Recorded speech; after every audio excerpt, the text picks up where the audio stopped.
جب زندگی انتہائی دشوار ہو جائے، تنگ ہو جائے، ہر مسئلہ الجھ جائے، پریشانی انتہا کو پہنچ جائے اور کوئی وسیلہ، کوئی طریقہ، کوئی ذریعہ نظر نہ آئے، تو اس وقت یہ جو وظیفہ بتانے لگا ہوں یہ کر لیجیے گا۔ دنیا کے جتنے بھی زندگی کے آپ کے مسائل ہیں سب حل ہو جائیں گے، اور وہ بھی معجزاتی طور پر۔ اس کے بارے میں صرف یہی بتانا چاہوں گا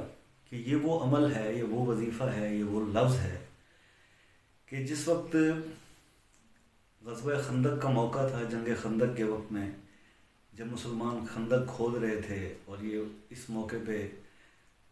حضور پاک صلی اللہ علیہ وسلم، یہ وقت تھا جب صحابہ کرام آپ کے پاس آئے اور بھوک کی شکایت کی، تو انہوں نے پیٹ پہ پتھر صحابہ نے باندھے ہوئے تھے، تو سرکار دو عالم صلی اللہ علیہ وسلم نے اپنا اٹھا کے دکھایا پیٹ سے کہ انہوں نے 2 پتھر باندھے ہوئے تھے۔ تو اس ٹائم پہ اس جنگ کو جیتنے کے لیے انہوں نے صرف ایک نصیحت اپنے صحابہ کرام کو کی تھی کہ یہ 2 لفظ جو ہے وہ کثرت سے پڑھو، اور وہ لفظ کیا ہیں؟ وہ لفظ ہیں حامیم لا ینصرون۔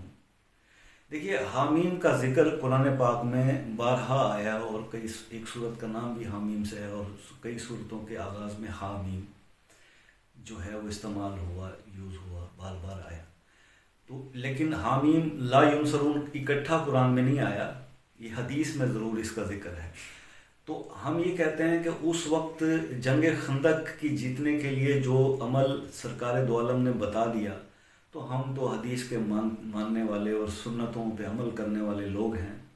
اب اگر اس لفظ حامیم کو اپنی زندگی میں شامل کر لیں اور اس کو وظیفہ جو ہے، اس وظیفے پہ عمل کرنا شروع کر دیں، وظیفہ کیسے ہے وہ میں بعد میں بتاتا ہوں، تھوڑی سی اس کی اس لیے تمہید بتا رہا ہوں تاکہ اس حامیم کی اہمیت کا آپ کو اندازہ ہو جائے کہ یہ کس قدر پاورفل الفاظ ہیں، اس کے کتنے زبردست اس کے جو ہے وہ اثرات ہیں۔ تو آپ نے دیکھا کہ صحابہ کرام کیونکہ رسول پاک صلی اللہ علیہ وسلم کی ہر بات کو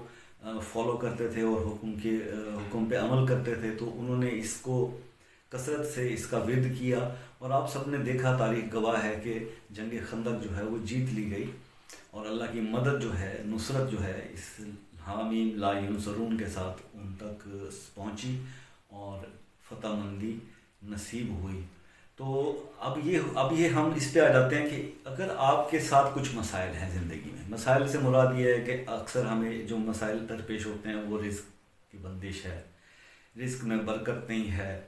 اولاد نافرمان ہے، بچے بچیوں کی شادیاں نہیں ہو رہی، جادو جنات آسیب کے اثرات ہیں، جکڑن ہے، ہر کام بندھا ہوا ہے، اور ملازمت ہے تو اس میں ترقی نہیں ہو رہی، ملازمت ہے تبادلہ نہیں ہو رہا، جائیداد مقدمے زمین کے کیس چل رہے ہیں، لہٰذا میں گنوا نہیں سکتا، بے شمار ایسے الجھے ہوئے کام جو آپ سمجھتے ہیں کہ اب آپ کے بس میں، تو ایسے ہمارے بس میں ہے بھی کچھ نہیں اور ہم سے نہیں ہو پا رہے۔ تو اس حامیم لا ینصرون کو اپنی زندگی کا حصہ بنا لیں، اور اس کے معجزاتی اثرات آپ خود دیکھ لیں گے۔ علامہ طارق مجذوبی صاحب نے یہ وظیفہ جو ہے اپنے ایک بیان میں بتایا، اور میں اس پہ عمل کر چکا ہوں، اور پھر میں اسی لیے آگے اس کو بتانا میں نے چاہا کہ آگے لوگوں تک پہنچے، اللہ ان کو اپنے رحمتوں کے خزانوں سے ان پر رحمت نازل فرمائے۔ بہت بڑے قابل بزرگ ہیں ہمارے علاقے کے۔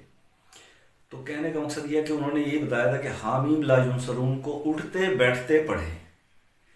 وضو ہو نہ ہو، اٹھتے بیٹھتے چلتے پھرتے پاگلوں کی طرح حامیم لا ینصرون کو پڑھنا شروع کر دیں۔ اس کے اگر معجزاتی قسم کے آپ کو اس کے فوائد اور اثرات چاہیے تو اس کو بلا تعداد اٹھتے بیٹھتے حامیم لا ینصرون پہ لگ جائیں، اس کو پڑھیں۔ اور اگر آپ ایسا آپ کے لیے ممکن نہیں ہے تو پھر اس کا دوسرا طریقہ یہ جو ہم نے کیا، کیونکہ ہم پریشانیوں سے نکلنا تو چاہتے ہیں لیکن سہل پسندی ہمارے اندر بہت ہے، تو پھر 5 تسبیح کم از کم 5 تسبیح، یعنی ہر نماز کے بعد 1 تسبیح، یا ایک کسی ٹائم کو مقرر کر کے اس کو 5 تسبیح آپ حامیم لا ینصرون کی پڑھیں۔ کہ اب کوئی مقصد ذہن میں نہیں، بھیا زندگی کا ہر مقصد ذہن میں رکھ لیں، جیسے ہی آپ یہ عمل کرنا شروع کریں گے اور عمل کرتے جائیں گے، آپ کی زندگی سے وہ مشکلات اس طرح سے غائب ہونا شروع ہو جائیں گی کہ آپ کہیں گے کہ یہ مشکل تو کبھی تھی ہی نہیں۔ سبحان اللہ سبحان اللہ۔ قرآن کے ہر حرف میں برکت ہے، اور لیکن جو چیزیں حدیث کے ذریعے ہم تک پہنچتی ہیں، جب آقا صلی اللہ علیہ وسلم کوئی بات بتاتے ہیں تو اس پہ جو مصلحت ہوتی ہے وہ آپ اور ہم سمجھنے سے قاصر ہیں۔ بحیثیت امتی بس ہمارا کام یہ ہے کہ جو بھی بات ہمیں حدیث سے ہم تک پہنچتی ہے اس کو عمل کریں اور اس سنت کو زندہ کریں۔ آپ کو پتہ ہی ہے کہ سنت کو زندہ کرنے کا بھی 100 شہیدوں کا، بدری شہیدوں کا ثواب ملتا ہے۔ تو سنت سمجھ کر اس پر عمل کریں، آپ کو اللہ پاک آپ کی پریشانیوں سے اس طرح نکالے گا جس طرح نکالنے کا حق ہے۔ تو اللہ تعالیٰ میرے تمام مسلمان بہن بھائیوں کی پریشانیوں کو دور فرمائے اور ہم پر بھی اپنی نظر کرم رکھے۔ آپ سب سے دعاؤں کی درخواست ہے، ویڈیو پسند آئی ہو تو لائک اور شیئر کر دیجئے، چینل کے ساتھ جڑے رہیے ایسی اور آنے والی بہت ساری ویڈیوز کے ساتھ۔